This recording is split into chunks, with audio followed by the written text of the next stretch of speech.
Welcome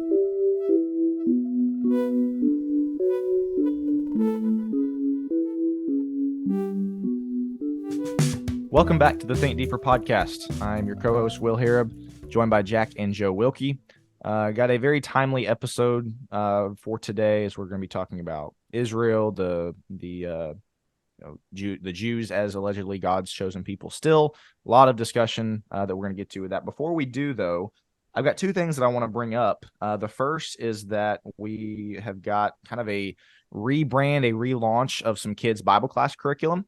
That is called The Drama of Redemption from Sarah Fallis. We are super excited. If you go to our website or go to our Facebook page, should be one of the first few posts that you see on there. Again, called The Drama of Redemption. Kind of a new look, new rebrand. Looks fantastic. Really, really good stuff for kids' Bible class curriculum. So if you want more info on that, just check out our website or check out our Facebook page, The Drama of Redemption. And it kind of, again, goes through Bible class curriculum for kids. And so if that's something you're looking for, your congregation, if you're maybe a teacher needing some stuff, I'd encourage you to check that out. The other thing that I wanted to bring up is this episode is dropping on October 22nd, something like that, I think, meaning we're getting close to Halloween. And so I want to point everybody back to our episode from last year, right around this time, where we discussed Halloween. I think the episode was titled Halloween, Horror, and Holiness, kind of like what is a Christian's response to Halloween, to horror movies? Should we be engaging in these things? Should we be participating in these things? Should churches have trick or treat? That still remains one of my favorite episodes that we've ever recorded. I think a lot of people really enjoyed that one, mainly because there actually was quite a bit of disagreement between us three on that issue. That doesn't happen a lot, maybe a handful of times since we started the podcast. But I would encourage everybody, if you're, again, we're right around this time of year. If you're wondering about that, like, hey, should we really be doing all the spooky stuff, the graveyard tombstones in the front yard, skeletons and that kind of thing? There's just a lot of questions that I know Christians have about this. Kind of does it have roots in paganism, all kind of stuff. And maybe next year we'll just do a completely new episode on it. But for this year, I don't think that is in the works. And so I would recommend everybody go back to last year if you have questions about that. Again, one of our better episodes in my opinion. But guys, anything else y'all want to intro or talk about before we get to today's episode? All right. If not, I'm going to go ahead and hand it over to Jack to kind of get us into what we're talking about today. Well, I'm going to have Joe briefly just say what we're not doing with this episode. I think that'd be good for you to kind of establish that before we get into some of the textual and heavier stuff. We are well aware of what's going on in the world. We follow the news pretty closely, and I don't think you'd have to follow it closely at all to see what's been going on over with Israel and Gaza and Palestine, of course, with Hamas. We are praying for that situation. We're obviously praying for peace and praying for just that the leaders and everybody would make the wisest decisions. What this episode is not is a political breakdown of that discussion. We're not getting into personal ideas on what supporting and whatnot. It's not about that discussion. So we will be discussing in this episode on dispensation, premillennialism, and things like that, where you're closely tied in with Israel. And that is one of the reasons it's been on our mind, because we've been seeing a lot of posts about kind of this is ushering in this new dispensation, right? With Israel, they're going to rise, and this is really the beginning of it. And so that's what got our mind thinking on is there's a lot of bad theology coming up about what's going on currently and Israel rising to power once again and in the eyes of God and such. We wanted to speak to that. We are not speaking to the political side of it. And I think that's just a very important distinction is we want to make sure people aren't going to, we're not trying to stir up anything surrounding that. We're not political commentators. And you have to be careful when discussing things. And I want people to be careful with the engagement with this episode is making sure that we're not going to be dragged into any of these discussions on the political end of things. Are you guys saying this about, we're not speaking about that. We're speaking about something that has been going on. Honestly, we're going to get into the history of it. This goes back to the early 1900s and has been building throughout time of the importance of the people of Israel and kind of adjacent to the church. Again, with the dispensationalism and such, going back to Scofield's Study Bible, we're going to get into all of that. Jack's going to introduce some of that, but we want to make sure that's the case. We're not going to comment on any of the propaganda. Do you think this is AI? Do you think this is deepfake? Do you think these things are happening? Who do you think is right, wrong? That's not the point of this episode. So I think I'm beating a dead horse here, but we really want people to know, please don't look to us as the political commentators. We're not on that. We're not CNN. We're not Daily Wire. We're not Fox News. We are here to discuss the biblical take and biblical understanding of the people of Israel as a whole. Israelite versus church versus kingdom of God. Is there a 1,000-year reign? Premillennialism. That's what this is about. So we just wanted to put that up front. Fellas, anything you'd add to that? Well said. No. Okay. Yeah. So a lot of the popular support for Palestine in all this comes from kind of the decolonial or decolonization critical theory thing. Well, we did a critical race theory episode last year, so check that out. A lot of the support for Israel, and we're not even just talking about, as you said, not the nitty gritty of the war itself, but just kind of ideologically, people think, well, I think these are the good guys because they're decolonizers. Well, I think these are the good guys because, dispensational theology, God, God's people are the Jews. Let's focus on that side of it. The idea that God's people are Israel. And so what we're going to talk about today is a real fancy term called dispensational premillennialism. And we're going to break down the two sides of that, the dispensation, the premillennialism. But that's what leads people to say Israel is God's people. And you see a lot of even elected officials say, well, they're God's people and we need to stand with them. You see a lot of evangelical leaders say, well, these are they're God's people. They've always been God's people. And, they're that almost that we as the church are Jesus's, I don't know. I don't want to be disrespectful, but Jesus's girlfriend until he returns to his real bride, Israel. Jesus's muse that he's kind of in the era of the church, and we'll get into kind of how all this works here in just a bit. But eventually, he's going to go back to Israel. They'll be the priority, and the church will take a back seat. We'll still be saved, but they're really kind of the top. And so this is a theology that drives real world ideology and politics and all those things. And so getting to the roots of it, it's not, I read something where they kind of tried to say that this goes all the way back to the early church, and the early church taught things like this. Very, very weak. Not really the case. This is very much something that around the 1850s, a guy named John Nelson Darby came up with this ideology. And I thought it was interesting. This article I had pulled up was making points as to why this actually had some positive results, premillennial dispensational premillennialism, sorry. In that it was a time where there's a lot of liberal critique of the Bible of, look, here's all these biblical prophecies that didn't come true. So the Bible is not actually inerrant.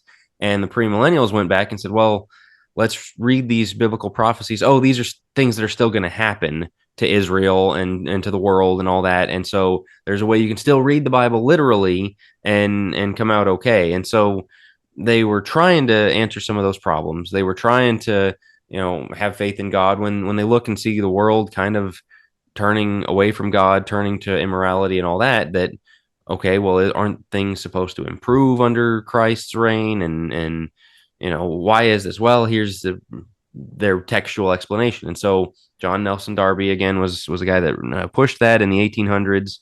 I believe it was the early 1900s. The Schofield Study Bible was released. And 1909, a very early study Bible. Of course, now, there's a million different study Bibles. But I think this is an interesting side point before we move on, just briefly.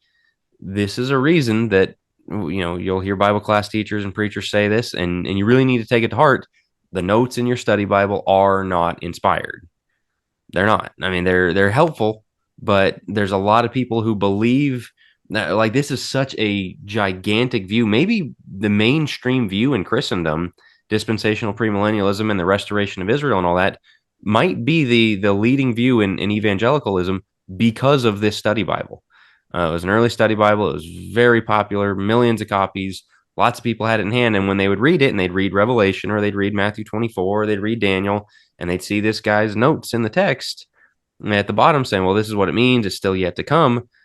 They just believed it. And that set in, and that was taught, and theological seminaries started taking it up and teaching it, and it really spread. And so be very cautious of Bible study notes. Joe, you had something? You mentioned the Theological. This is Ligonier Ministries. They had a very good article on it. They mentioned that the founding of Dallas Theological Seminary in 1924 by Lewis Sperry Chafer, I guess, Chafer, I don't know, provided an academic institution for the training of pastors and missionaries in the dispensationalist tradition. A bunch of them came through there, and the Dallas Theological Seminary is a big deal. And so all the way back to 1924. So you've got this guy in the 1850s that's really starting to come up with this. 1909, Scofield pushes it big in his study Bibles. That explodes it. Seminaries all the way back to 1924 starting to teach it with some of the foremost theologians, quote unquote, going through the church. So we see how this is permeated. One thing I was going to say, can we just call it DP for the purpose of this episode? So we don't have to say those syllables many times. Yeah, tongue-tied, exactly. So DP, that's what we're talking about with this episode, I think, if that works. But yes, this has roots going all the way back, again, 1850s, early 1900s. And it's huge for a reason. And we'll kind of get into the 50s and even why it's big still today. But Will, what else? Jack, I'm going to ask a clarifying question, and I'm going to go ahead and say this is very much a learning episode for me. I tried my best to not speak adamantly on things that I'm not the most educated or informed about, and this is one of those where Jack did a ton of the research, so I'm going to probably be asking him a lot of questions and kind of honestly learning right alongside with a lot of our listeners here. But Jack, you said it was the kind of predominant view, I guess, among evangelicals for the most part. That's something I didn't know. I thought this was originally something that was kind of a not obscure and minor percentage of the population of Christendom believed it. But it sounds like you're saying this is something that's widely held by a lot of people and not just some obscure teaching. Is that a pretty fair summarization? Yeah, because some of the things you're going to hear are a lot more familiar, and I don't think people connect all the dots. But when you hear it, it's like, oh, that's what they're talking about, like the rapture. A lot of people think the rapture is going to happen. You know, the planes are going to fall out of the sky because the pilot got taken up to heaven and things like that. Or just, again, anytime a war breaks out, like with all the COVID stuff, all the people who were looking at the news going, well, this is, as I like to joke, this is out of the book of Revelations. It's Revelation, but people, that interpret the Bible that way comes from this ideology. Like the end times such. Yes, the end times approach. The Left Behind series was one of the biggest Christian book series. We'll get there in just a bit. I know, but I'm just saying that's why we're going to discuss that a little bit more. But that's also why this is such a big deal now. Why so many people believe it is, I mean, that was huge. And the rapture, millions and millions of copies. And all the people that support Israel that send money back for the rebuilding of the temple and such. We're also getting to that a little bit later. But that also proves how big this is like the biggest churches in Colorado, Faith Bible Chapel, had thousands and tens of thousands of members across campuses. And, they sent millions, I think, back to Israel, and they all believe it. Everybody from there believes that as well. And so just in you find it's really big in the non-denominational, like, what you call it? What am I looking for? Community churches. Yes. Yes. Community churches very much believe this. So sorry, keep going, Jack. And that's most of the big churches. And I think a lot of people it's not like a deeply held thing. It's just kind of this is how it's going to happen. We're going to see crazy stuff going on in the world, and that'll be indication that the tribulation's coming. And so we'll get to that in a minute. Again, this was, we'll get to the theology of it, but the 1948 reestablishment of Israel post World War II, giving the Jewish people a home and all that, their homeland there in what was the land of Canaan. Historically, Palestine and Israel and the Holy Land, whatever term you want to call for it, they were reestablished there as a nation in 1948. And the dispensational people were like, this is it. Here we go. Israel's going to be restored. The people are getting to go back there. Eventually, we're going to get the temple back. We're going to bring back all these things that have to happen before the return of Christ. And so with that has ramped up this idea that these things are going to happen. And so with a war like the one that just broke out, that's where people go, all right, this is another step towards the restoration of Israel, which is God's ultimate plan and all those things. So you mentioned Left Behind. Before Left Behind, in fact, I think it was 1970 itself, a guy named Hal Lindsey put out a book called The Late Great Planet Earth. Very much a DP, dispensational, book. And he really pioneered a lot of this predicting, reading the news, Bible in one hand, newspaper in the other kind of thing. Because one of his ideas, and I guess that's still held today, I read this in a few places, was when Jesus said, this generation will not pass away until these things take place. they take that as the generation that was alive at the restoration of the nation of Israel in 1948. So that Jesus is going to return in living memory of the 1948 restoration of Israel. Well, I mean, that clock's running out in a hurry. But that led this Hal Lindsey guy to saying stuff in the 80s with the Soviet Union and different things that were going on that all right, the wheels are turning. We're getting there. The end times are coming. And so very much into the prediction game, into the, reading the news, forecasting Revelation and Matthew 24 into the news kind of thing. And then, as you mentioned, Left Behind, sold millions and millions of copies. There's been 2 movies based off of it, a Kirk Cameron one, and I think it was a Nicolas Cage one a few years ago. And all of this is dispensational premillennialism. DP makes me think of Dr. Pepper, so I'm having like DP. So yeah, this is why it's so popular. This is where you see it come out in the real world. And again, it comes out in people saying these things are connected. These end times things, and Israel is the people of God, where you see people saying that. You might not link them up in your mind, but they come from this same ideology. Does this all make sense to this point? Kind of the history we've gone through here. Comments, questions, things to add? Well done, Professor. Yeah. All right. We're just lowly pupils here. Right. Get the feet of the master. The master. Yeah, sure.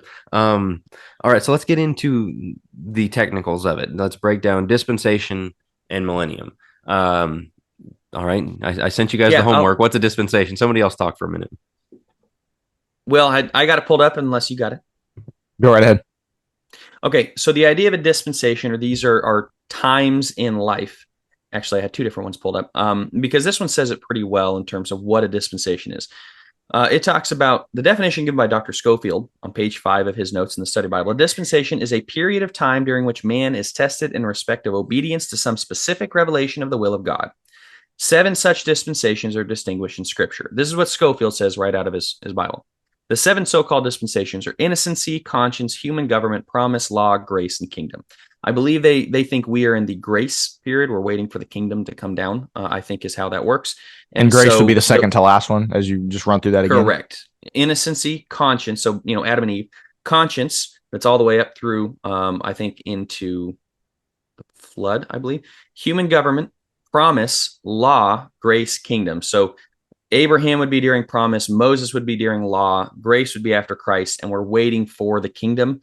Is the entire point, I believe, for the full kingdom to be established. Now, again, we'll break down why that is woefully wrong, but that is the belief of the 7 dispensations of time where God's people are kind of tested and the revelation of God's coming down for that. So yeah, dispensation basically just means a moment in time, pretty much, in the 7 that they go off of. Does that make sense? Yeah, and this would be part of the dispensation teaching is that, Jack, you already covered it partially, but like that the church is not the final phase of God's plan. The church as God's people is not the last step, so to speak, but that there will be a reprioritization of Israel coming, and that Israel will still once again be God's chosen people. And one of the other things that Jackie sent over to read is that 1948 is when there was the reestablishment of Israel. Is it the rapture that comes into this, of like when the last person who was alive on that day dies is when that time period is over? Was another portion of kind of this teaching of like that's when the rapture comes into this. I think that was part of the Hisaw article that you sent over. There's just a lot of stuff here that is when it comes to dispensation. Yeah, that I wasn't aware of before, that this was a part of the teaching. And the premillennialists also believe that, as we were saying, the church is kind of the plan B, I guess, because it was, hey, Jesus came down to establish his kingdom. They rejected him and it didn't work the first time. So he establishes the church to kind of keep things moving, as best I can tell. And I don't know if this is what every premillennialist believes, but I think so, that the church was kind of, it continues God's plan, but ultimately he's coming back to establish as the 1,000-year reign. Like, that's what was supposed to happen the first time, and basically God's plans were thwarted. And I think this is part of Jehovah's Witness belief as well, if I remember right. I don't want to speak too much on what I'm not fully sure, but I believe that's one of their things is like he was thwarted. And now he's coming back to really establish the reign of what he was supposed to in reigning on earth at that point. And so we're in this dispensation in between where we're really just in a waiting period. We're kind of at a holding pattern, waiting for him to come back and fully establish what he was trying to establish 2,000 years ago, which really makes the church seem pretty weak, like being a temporary solution, basically. Kind of a backup plan. Yeah. Yeah. Well, and that raises problems in itself of Jesus getting here and going, oh no, they weren't ready for me. Let's call an audible. Like, right. Really? That's what you want to go with? But that's part of it. I mean, as you said, I'm not sure if they all believe that, but it is a prominent feature in a lot of dispensationalism of he created another dispensation as a bridge back to the rule of Israel over all the earth. And so that's kind of the long and the short of it is he will return to prioritizing Israel in the end. That is his main people. And so he's just biding his time until he can give them the reign over all the earth and everything's great. And everything that has to do with all that stuff. And so, so let's make sure, and we want to present this argument as they would make it. I'm going to get into some of the more technical mathematical ones in a bit, but there are things like Isaiah chapter 2, which I'll read the first few verses of here in just a second, which is where they get this idea of Israel ruling over the world and everything going great.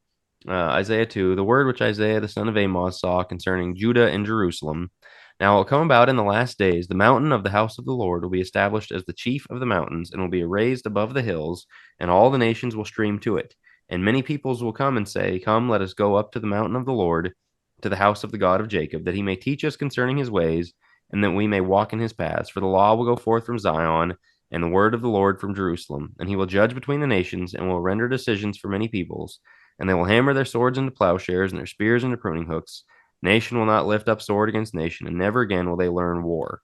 So again, just this very hopeful, and there's other ones like that about the establishment of Israel, Zion, Jerusalem over all the nations, that the rule will go forth from there, and that peace, world peace, and prosperity, and all of those things will result.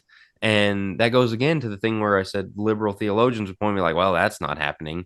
And so your Bible's not inspired. And the premillennialists would come and go, well, no, literally, that's still just going to happen. We're still going to have the earth ruled from Jerusalem. And that's a challenging text, to be fair, as to how you're going to interpret it. You can interpret it spiritually, that, from the cross and from all there, or that it's possibly the new heavens, new earth thing we talked about last week, the new Jerusalem. I mean, there's a bunch of different ways you can interpret it. We're not going to get into that here, but the premillennialists look at that and be like, that's still going to happen. That's still yet to come. Beyond that, we'll get to the New Testament ones in a minute. In Daniel chapter 9 and Daniel chapter 12, there's some math that happens about 70 weeks. I got those pulled up. Okay, go ahead. And time, half, and time. Go ahead. So I'm actually going to read. So it starts in 9:24 is kind of where it starts with 70 weeks of Messiah is what my Bible has. I'm just going to read through verse 27 real fast because you get into 62 weeks, and this is kind of their basis here. So he says, 70 weeks have been decreed for your people and your holy city. Then he lists 6 things: to finish the transgression, to make an end of sin, to make atonement for iniquity, to bring in the everlasting righteousness, to seal up vision and prophecy, and to anoint the most holy place. So you are to know and discern that from the issuing of a decree to restore and rebuild Jerusalem until Messiah the Prince, there will be 7 weeks and 62 weeks. It will be built again with plaza and moat, even in times of distress. Then after the 62 weeks, the Messiah will be cut off and have nothing, and the people of the Prince who is to come will destroy the city and the sanctuary. And its end will come with a flood. Even to the end there will be war, desolations are determined. And he will make a firm covenant with the many for 1 week, but in the middle of the week he will put a stop to sacrifice and grain offering. And on the wing of abominations will come one who makes desolate, even until a complete destruction, one that is decreed, is poured out on the one who makes desolate. You got to love the book of Daniel because it's like the ultimate VBS, with the kids at the very beginning of Daniel, and you love it. Then you get to halfway through Daniel and you go, what am I reading? Yeah, and we kind of leave that one off. Yeah. But this is what they believe is the 62 weeks and then the 7 weeks. So if you're adding up weeks, you got 62, the 7 weeks, and the 1 week. Obviously, this is adding to the 70 weeks. initially, 70 weeks is referring a lot of what it's referring to in Jeremiah and such as the 70 years that they spend in captivity, correct? In Babylon. However, this seems to be obviously in reference to something else. So they're looking at it saying, okay, there's the 62 weeks, the Messiah will then be cut off and have nothing. So this is the time of the tribulation. There's going to be the rapture, there's going to be a major tribulation, and then that 1 week period at the end is where things kind of come together. There's the big, I think they call it Armageddon, right? And then there's the 1,000-year reign, and I could be butchering the times on some of these, but this is how they get it: is the 62, then the 7, then the 1, and they're separating these times, looking at, hey, I mean, look at verse 24, to finish the transgression, to make an end of sin, to make atonement for iniquity. Well, that hasn't fully taken place. We're going to get to the point where that takes place, and he ends with, and to anoint the most holy place. Now, place actually isn't in scripture, so it's to anoint the most holy, but one of the things I was reading is like, that's used like 39 times in the Old Testament, and it's always in reference to the holies. And so he's going to reestablish the temple in Jerusalem. That's what verse 25 is talking about. So you are to know and discern that from the issuing of a decree to restore and rebuild Jerusalem until the Messiah, the Prince, there will be 7 weeks and 62 weeks. So it's the restoration of Jerusalem, the restoration of the temple, quote unquote. We're going to get to this supposedly. in the end, but man, life is so much easier as a partial preterist. Yeah, that's exactly it. I was thinking that because, yeah. If you don't know what we mean, we'll get to that at the end of this. And again, a plug for Focus Plus Understudied Revelation. Yep. We're going through it on there. Yeah, just interpreting a lot of this stuff again as not to come, but as fulfilled. It comes together very nicely. I'll just say that much. We'll get to it in a minute. But do you have more on Daniel 9 here? There was the article that you sent, and I got to be honest, some of this stuff, it just goes in, but he says the prophecy of Daniel 9, 24 through 27, this is the conclusion, stretches from Daniel's day to the reign of the Messiah on earth. During that time, sin would be atoned for, which is the work of Christ on the cross, and its end, the kingdom of Christ will, and at its end, the kingdom of Christ will be inaugurated. Between those two events, the 69th and 70th week, is a gap of unspecified duration. That's an important period of history for us because we're in it now. That's how he ends this person. So they say we're in that last week. Correct. We're in the last week. This is kind of the dispensation or whatever. And then I think they split half the week. And so their belief is, again, there's going to be the tribulation, there's going to be the rapture, and then everything's going to wrap up on that 70th week. That's kind of steel manning this, of saying this is where they're coming from in the Old Testament revelations and such going forward. Well, and the rapture thing, Matthew 24, where it talks about, one will be in the field, and or two will be in the field, one will be taken, and kind of one gone, one there. Not the rapture, but and there's nothing in Revelation, anything like that at all. But yeah, so all of that is stuff they rely on. But then Romans 11 is a big part of this, and this goes to both directions. It's the argument against and the argument for. It's just on how you interpret this. Romans 11, 25, 26. Did you have anything else there, Joe? No, I think he gets more into it in Romans 12, like you said, or not Romans 12, Daniel 12, with the time at the end and getting into that math. Yeah, the math, exactly. So it kind of depends just on how you do the math, but I don't think there's anything else to add. It's just that 24 through 27, it is, if you don't know what you're looking for, and again, if you're not taking a full, in my opinion, at least a partial preterist view to this, then it looks like, man, Jerusalem's going to be reestablished. He's reestablishing the most holy place, right? Again, dispensations. This is going to happen, then something else is going to happen, then we're going to come back 62 to this, weeks, the 7 weeks, the last week. It's dispensation, right? You could see in a roundabout way. You can see how they come to the conclusion. Correct. Right. And that, I think, more than anything, is somebody opening up the Bible and looking at that and doing the math and going, okay, let's figure out how to make this work. Here's how it's going to work. And that's a lot of eschatological end times interpretation, is trying to make pieces fit together. Eschatology is hard. Again, an eschatology that says Jesus came down here and went, oops, they're not ready for me. You're starting off on the wrong foot, I think. But you can see where they're trying to get to where they do. Romans 9 through 11 is Paul dealing with God's relationship with Israel. And it starts, of course, in Romans 9 of Paul saying, look, I wish I could be a curse for my brethren in the flesh, or my kinsmen in the flesh, my fellow Israelites. And and asking the question, has God been unfaithful to Israel?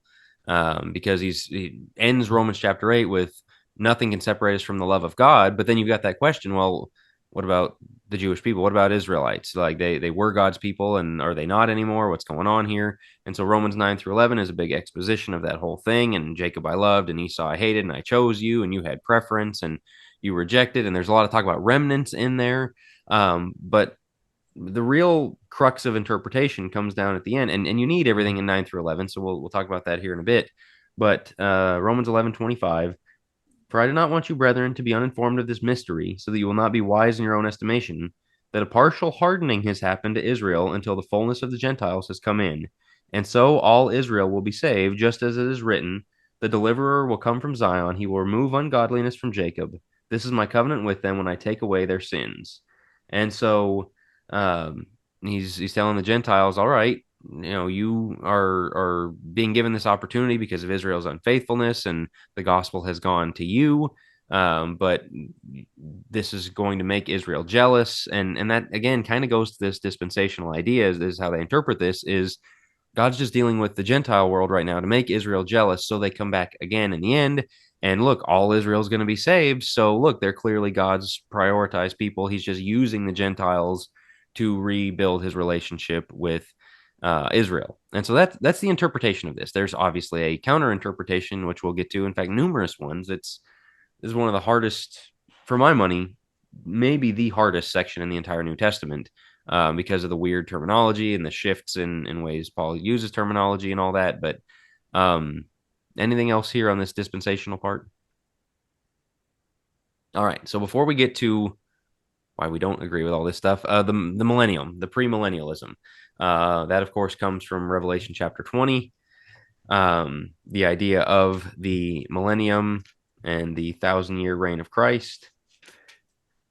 So let me get there. Satan, of course, is bound. He's thrown into the abyss, shut and sealed. In Revelation 20, verse 3, said he would not deceive the nations any longer until the 1,000 years were completed. After these things, he must be released for a short time. Let's see. Then I saw thrones, and they sat on them, and judgment was given to them. And I saw the souls of those who had been beheaded because of their testimony of Jesus and because of the word of God, and those who had not worshipped the beast or his image, and had not received the mark on their forehead and on their hand. And they came to life and reigned with Christ for 1,000 years. The rest of the dead did not come to life until the 1,000 years were completed. This is the first resurrection.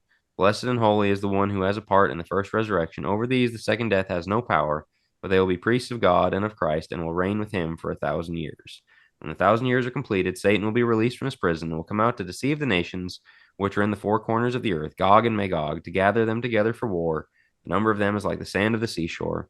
And they came up on the broad plain of the earth and surrounded the camp of the saints and the beloved city, and fire came down from heaven and devoured them.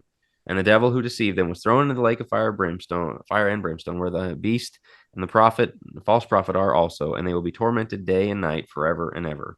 And then judgment day. So the premillennial reading of this is we're not in the millennium right now. We are in the premillennium. This millennium is still yet to come. This glorious reign of Christ, Satan being bound, and so we're waiting for that. But before that can happen, this tribulation, or there's going to be the rapture to get God's good people out. The tribulation, the destruction, the punishment for all the evil on the earth is going to happen. And then after that happens, after the tribulation, that's when the millennium, the 1,000-year reign of Christ, everything's great. He's going to reign on earth for 1,000 years. And then at the end of that, the Satan's going to come out. There's going to be a final war. He'll be destroyed. Then everybody gets to go to heaven. So that's the premillennialism. And again, the waiting on Israel to be restored is a big part of this, because you can't have the millennium. This all can't go well and end right until Israel is restored, because that's the end of God's plan, is getting Israel back to prominence. So comments, questions, anything to add? I'm just taking notes over here. All right. We've come a long way here. So let's get to why we don't believe in all this, and what we do believe is where Israel currently stands, I guess, is where we should go with this next. Jack, did you cover Matthew 24? I know you referenced it, but yeah, we didn't get into it directly. About verse 34, surely I say to you, this generation will by no means pass away till all these things take place.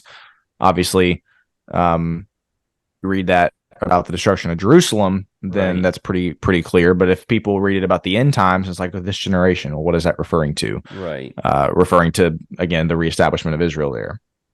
Right. Yeah, because to clarify, is what they would say. Is what they would say. Right. A lot of people look at it as exactly what you were saying earlier, Will, of 1948. Okay, well, man, how long is a generation? We're pushing 100 years. That's what, 75 years. So they would say in this generation of that. So this is why I think so many people are kind of going crazy about what's going on currently. Excuse me, between because timing wise, it should line up. Yeah. Correct. They're going, okay, within this generation. Well, we're in year 75. If it's going to happen, it's got to happen real soon to fit into this generation, going back to the establishment of Israel. And that's why you're seeing so much of this come up at this time, I think, is they're looking at this as the fulfillment. Well, and this generation, I mean, that's one that is interpreted differently by all kinds of different people trying to make it fit biblical prophecy, and Jesus not being wrong about what he had to say, because he says that a few times. He says it in Mark 9, just about what's going to happen to this generation. This generation will not pass away before ... And so some say, well, this generation is kind of like this dispensation, this time period is going to be fulfilled. And so I'm not convinced by any of those things. I think when he said this generation, he meant you guys, the people he was talking to, the people of referring to the destruction of Jerusalem, right? Right. So, and we'll get to that here in just a bit. So what we would hold to, some people call supersessionism or replacement theology, is the idea that the replacement is kind of almost like a derogatory term, in like that we replaced the Jews and God kind of switched horses midstream. That's not accurate, because what you read there in Romans 9 through 11 is the grafting of the tree. There is this olive tree, and there were natural olive branches that had been broken off, the Jewish people that rejected Christ.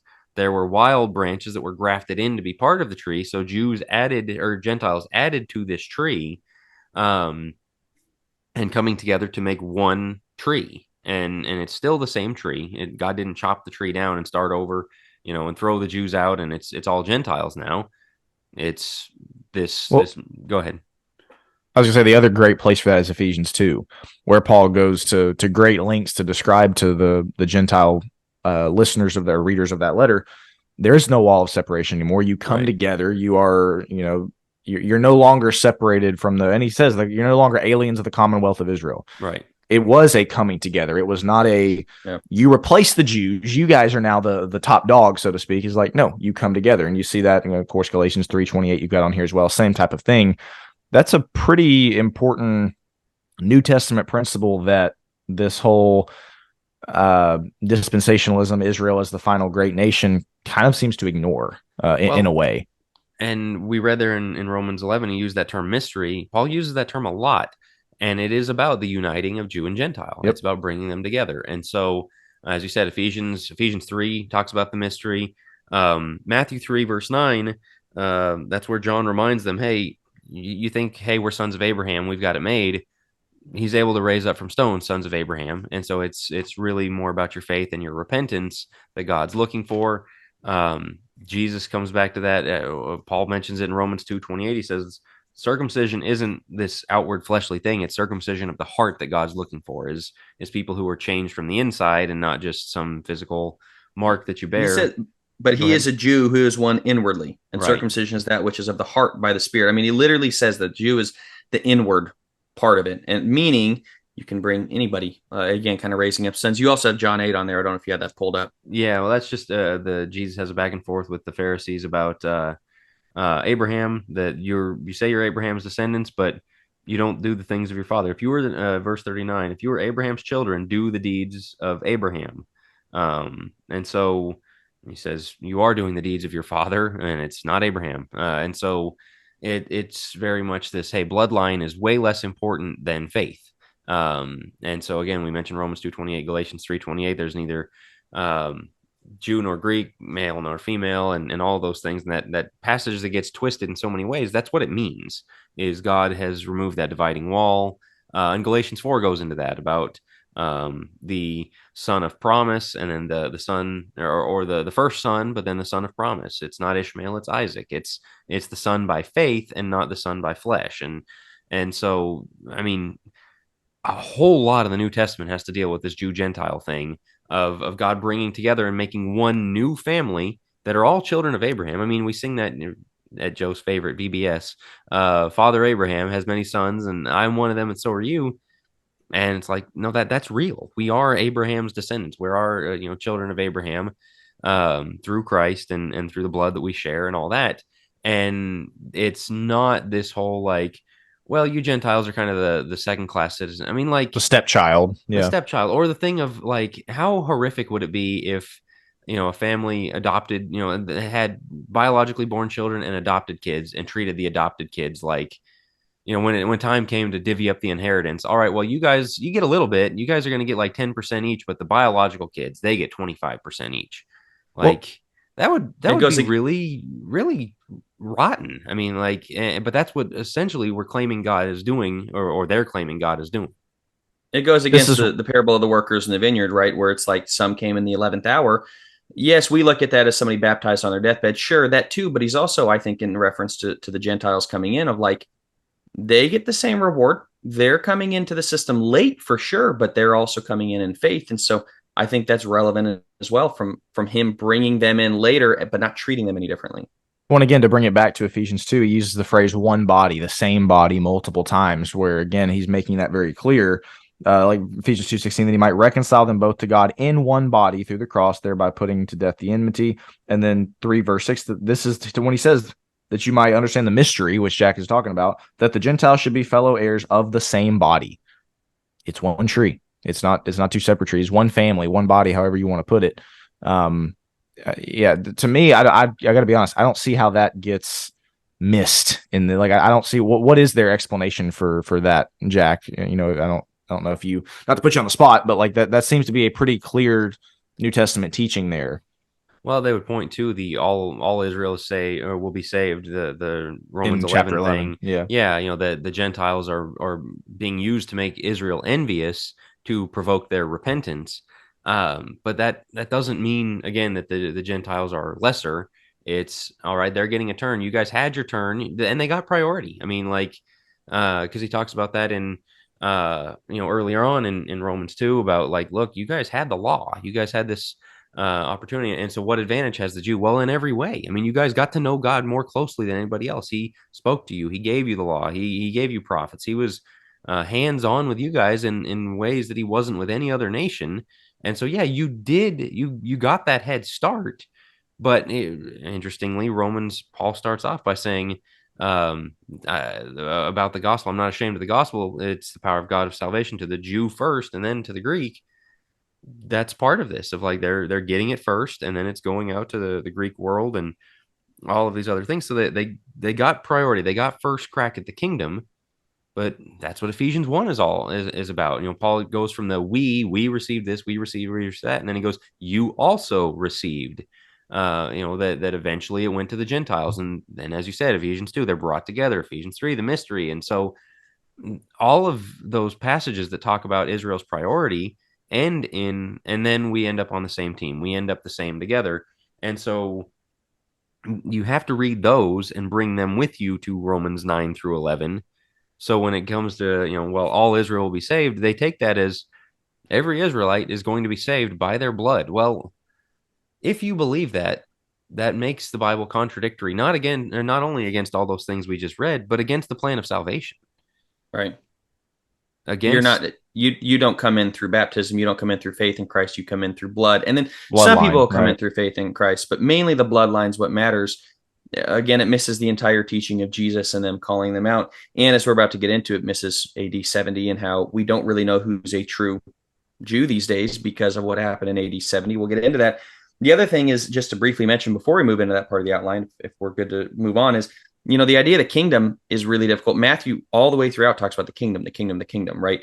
And then we see in Colossians 1:13, for he rescued us from the domain of darkness and transferred us to the kingdom of his beloved son. Well, a big knock against them, along with the understanding of this goes against scripture to have all of the Israelites or all the Jews come back to believe or whatnot, to be saved based on bloodline.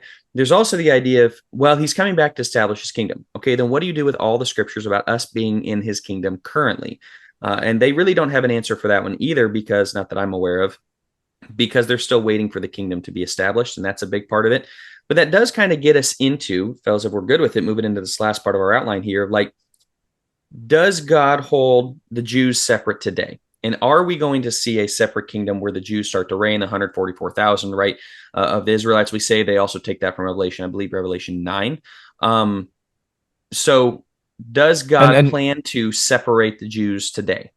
And why, and just because I'm thinking out loud and clarifying here, where this wraps into where we started the episode is because people who do believe that God still holds the Jews separate today are the ones that are, not all of them, but a lot of them are saying need to rush to Israel's defense because they are God's people. Just, again, that's me asking that out loud. Is that where this ties into the discussion about Israel and the war with Hamas? Yeah. And that's they had not been replaced, so to speak. Right. That's been a long running thing of, like, not only they're our greatest ally, but that they are God's people and we owe them, right. And the idea, of going back to Abraham, those who bless you will be blessed. They think, man, if you stand up with Israel and you fight with them, you'll be blessed because they are God's people. Gotcha. And so, I mean, there's not just the end times thing, but like this whole, hey, we don't want to be, neutral or against God's people because Israel's God's people, and we want the blessing of supporting God's people. And so there's a lot tied into that. So yeah, you're exactly right on that note. So let's move into this of kind of, we've already answered this. Does God hold the Jews separate today? We would say, based on a correct reading of Romans 11 and just really the entire New Testament, no, I don't think that God has held them separate. I will say this. There's the dispensational, premillennial, the DP reading of Romans 11, 25 and 26 about the fullness of the Gentiles comes in, all Israel will be saved. And they say that, there's still this glorious reign of Israel to come and salvation of Israel to come and all that. But there are people, this is debated scholarly within the churches of Christ even, but within Christendom evangelicalism, so what does that mean? And some believe that we are still in this period of the hardening of Israel, and that before the end you will see Jews starting to convert to Christianity. Because right now, I mean, you think about it, there's kind of the Jews for Jesus thing, or Messianic Jews or whatever, and I'm sure there's members of the church who are biologically Jewish, but it's not much. There are not a lot of Jewish Christians, right? And so demographically speaking, and so this belief holds that, okay, there's still going to be this big conversion of Israel to come, and from this view, because they're pointing to the final day and all that. I don't really think that holds up, but again, that's not uncommon, and that's not even outside the churches of Christ. Well, Jack, let me get your thoughts on the Romans 11, 28 and 29, because I think this would tie in something that I've been curious about as well. From the standpoint of the gospel, they're enemies for your sake, talking about the Jews at this point, but from the standpoint of God's choice, they're beloved for the sake of the fathers, for the gifts and the calling of God are irrevocable. For just as I'll continue, for just as you once were disobedient to God, but now have been shown mercy because of their disobedience, so these also now have been disobedient. And because of the mercy shown to you, they also may be shown mercy, going back to that, spurring them on to jealousy. But what would you say to that? If it almost makes it sound like, God's choice, like he still loves them, he still wants them to be saved. And I think they bring this in to say, God hasn't abandoned his people that he took from the beginning, starting with Abraham. He hasn't abandoned them. He still loves them. They're beloved for the sake of the fathers. So based on Abraham and Isaac and Jacob, and 12 sons of Israel, right? Like, these people are still beloved. God's going to pull them in. So that when they bring that in, what would you say to that? Just say, keep reading verse 30. Just as you, speaking to the Gentiles, as Paul is doing in this section, as you once were disobedient to God, but now have been shown mercy because of the Jews' disobedience. So these also, the Jews, once again, now have been disobedient, that because of the mercy shown to you, they also may now be shown mercy. And it's kind of this taking turns thing of there were, the Jewish people and the Gentiles, the Jews were disobedient. That opens this door. And you see that with the apostles, the book of Acts and all that, going to the Gentiles, Paul, and turning to the Gentiles. This opens the door for the Gentiles, and they're receiving mercy. And this is for the Jews to look and be like, oh, look, God is favoring them now. God has accepted them now. And so this is the new way that God is operating. There has been a shift to the Messiah and the kingdom of Christ and all that. And so when it talks about in verse 28 and 29, they're enemies for your sake, but God still loves them. It's they're in the wrong place right now. They're on the wrong side of this equation, so that they're having the opportunity to be brought back in. And so that goes back to the whole all Israel will be saved. Again, that can't mean all of them. Again, that would go against the plan of salvation. That would go against so many other things, but throughout Romans 9 through 11, he's talking about the remnant. God always leaves a remnant, and throughout Israel's history, there was a remnant. I mean, even from the selection of the brothers, Jacob and Esau, Jacob is kind of a remnant in there, and you go into just the different eras. When Elijah's there, 7,000 have not bowed the knee. That's remnant of Israel. I mean, of wandering in the wilderness. A remnant, a whole generation had to die off, and a remnant gets to go in, and even if it's a generational remnant, and the remnant returning from captivity, and all of those things, there's always been this remnant. And so when it talks about all Israel will be saved, you could say it was the full remnant. Some people say it's a spiritual Israel, which is the combination of Jew and Gentile. Because he kind of goes back and forth with those definitions in Romans of spiritual Israel and physical Israel. There's different ways to interpret that don't mean, hey, everybody who has a drop of Jewish blood in them is going to heaven because, God just picked them and they're his favorite people. And so all of those are valid. All of those are, I don't know, interpretations that have backing, but you kind of pick which one you think. I'm not sure which one I prefer. I do think this. I will say in Matthew 10, verses 23, Jesus talked about you will not finish going through. Let's see. I want to read it so I don't misquote it. Matthew 10:23, Jesus said, whenever they persecute you in one city, flee to the next. For truly I say to you, you will not finish going through the cities of Israel until the Son of Man comes. And so there's kind of this plan of the preaching of the gospel and the return of Jesus. You had mentioned earlier the 144,000. That's 12 times 12 times 1,000, which is very much kind of a fullness of all of the 12. And you've got the 12 tribes there, 12,000 of Reuben, 12,000 of, and so I think that would be the all Israel, all of the remnant, everybody, all of the Israelites that were going to be saved, leading up to the destruction of the temple. I already kind of showed our hand earlier.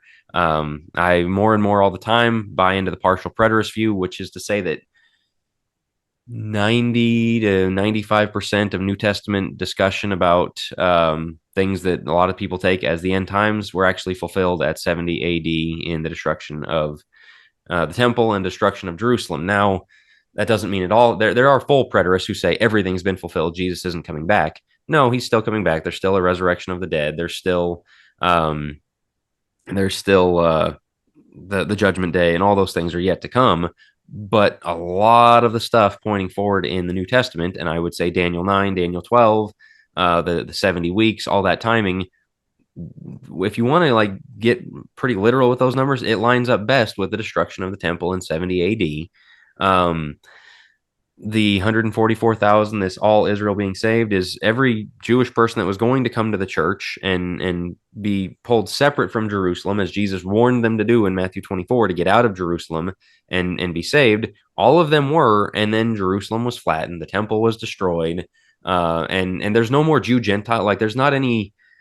They don't have a question anymore of who are God's people, because the temple's gone. There's only one way left. And so that is that mystery, the bringing together of Jew and Gentile. And one guy, a commentator I was listening to, even said so much as post AD 70, there's not Jew and Gentile anymore. That distinction does not matter. There's only Christian. And you might think that's taking it a little too far, but I really don't think it is. But when you consider the full destruction of Jerusalem and what actually happened, all their records were destroyed. Who's part of who? You can't have a Jewish system where you don't have Levites and a Levitical priest system and everything else.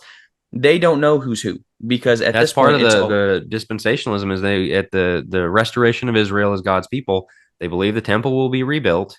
They yeah. believe the priesthood will be reestablished. And you're exactly right. I mean, how are you can have a Levitical priesthood? Who do you know? Yeah, how would you know who is who? And if you read Revelation through the partial preterist view, what you realize is the temple being destroyed was a huge deal, because everything, as long as they had the temple, they really believed they were God's people. See, we got the temple. We can always point to the temple.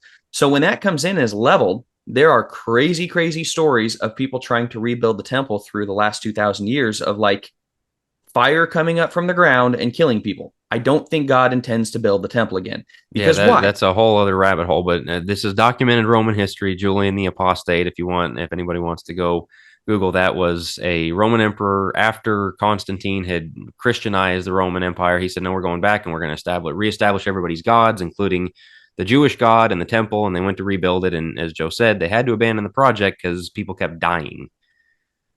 Of really weird things too. Yeah, So it's, I think God has made it very clear this will not ever stand. And I think it's the same thing with, was it Babylon or Jericho? I think both of those, like, it's not going to be rebuilt, and they never were.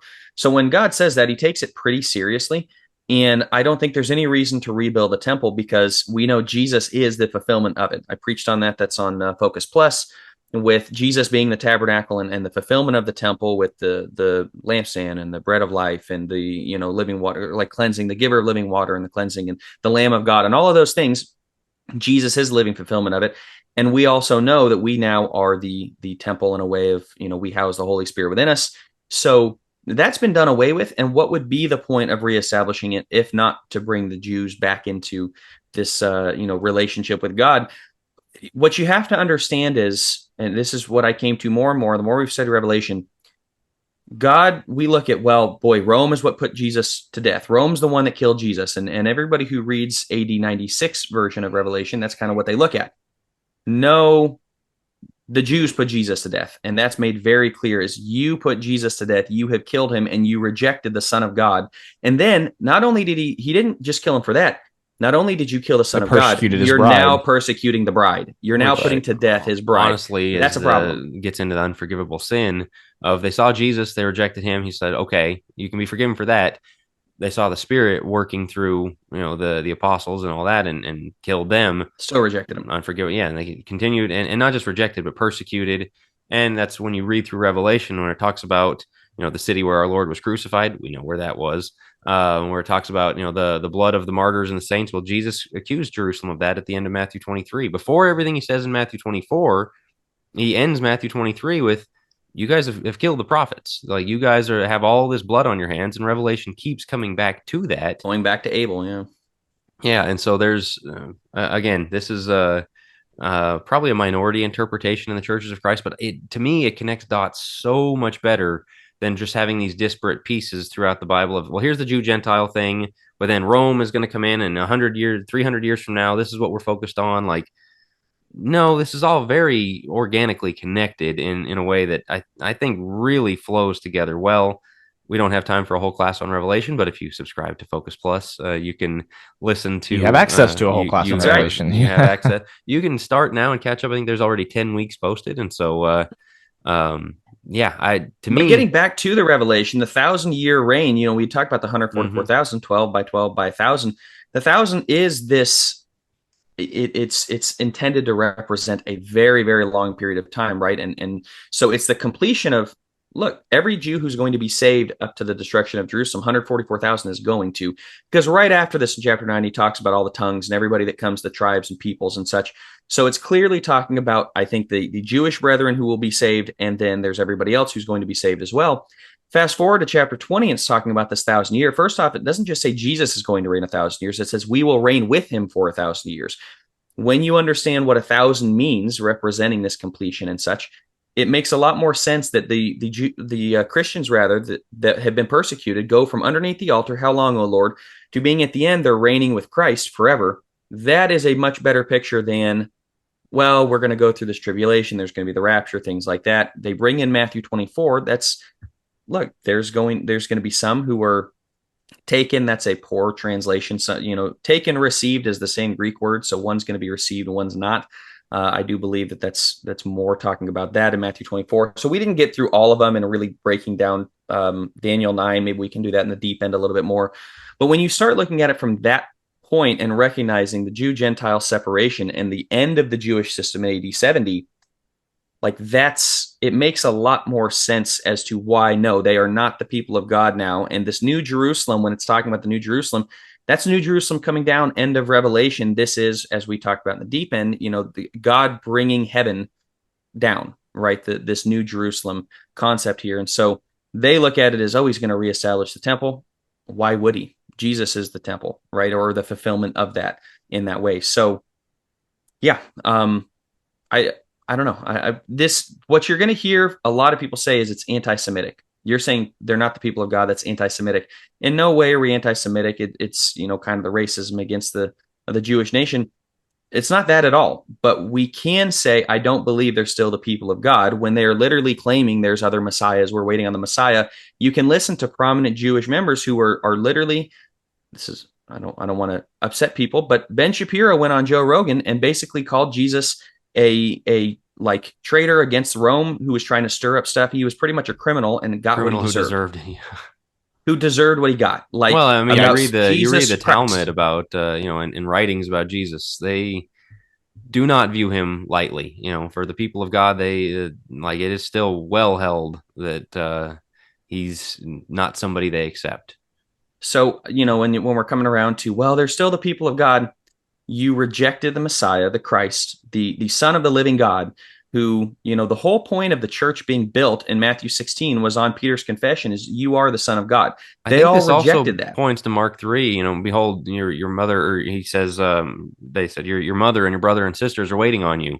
Jesus said, behold, they're all around me. It's those who do the will of the Father. Like every time he had a chance to, emphasize, by blood, everybody's okay. He said, no, you guys aren't the sons of Abraham. John told them God can raise up sons of Abraham from stones, those who do the will of my Father.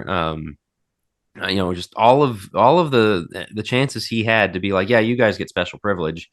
He said, you don't. In fact, you have a greater duty and responsibility because of the benefits given to you. And that's, again, everything fleshed out in Romans. And so, I don't, there's so much more we could go into. We didn't really get into the millennium and all that. There's a lot of questions about that. But I think just generally, I feel like we've established the point, like there's not some special changing of the guard yet to happen. Is there anything else we need to cover before we get out of here? I want to shout out you guys for the masterclass that was. I think this for me has been probably the most educational episode of Think Deeper for me personally. Again, didn't talk a lot. I think there's a lot of complex things that I was learning right alongside the listeners. Shout out to both you guys for. I think we've talked about this before. Stuff like this, we can just have we can have a tendency to just let's just avoid that. It's difficult. It's complex. Let's just run away from it. Let's just not really deal with it. That's never been a position for us on Think Deeper. That's certainly never been a position for, that any of us three have held. And so personally, I want to thank you guys for covering that because it is complex. It is very difficult. And as I started the episode with, it's timely right now. There's a lot of voices that are saying and teaching things that just aren't true. So again, shout out to you guys. I appreciate it. It's mainly Jack, not me, but so shout out Jack. What we'll say is if you believe in this, we may have some listeners that very much are DPs, right? We want to hear from you. Did we represent it well? Are there challenging thoughts? Anti-straw man on this show. So correct. we don't want to beat up on any straw men. If there's anything we need to revisit and correct. Get maybe right. We misunderstood some things from contact us. Let us know. Facebook, Focus Plus, message us, email us, whatever you got to do.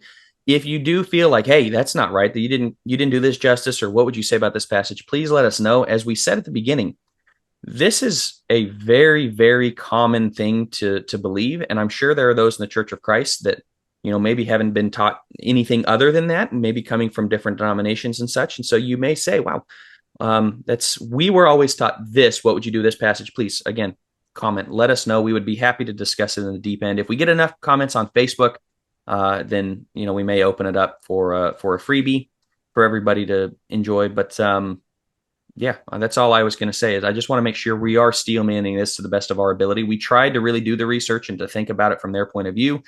This is complex. There are people that disagree within this subject and on this topic, they all agree in DP to a certain degree, but the intricacies some people disagree on. So let us know. Fellas, anything else? No, I think we'll wrap right there, and we'll talk to you guys next week.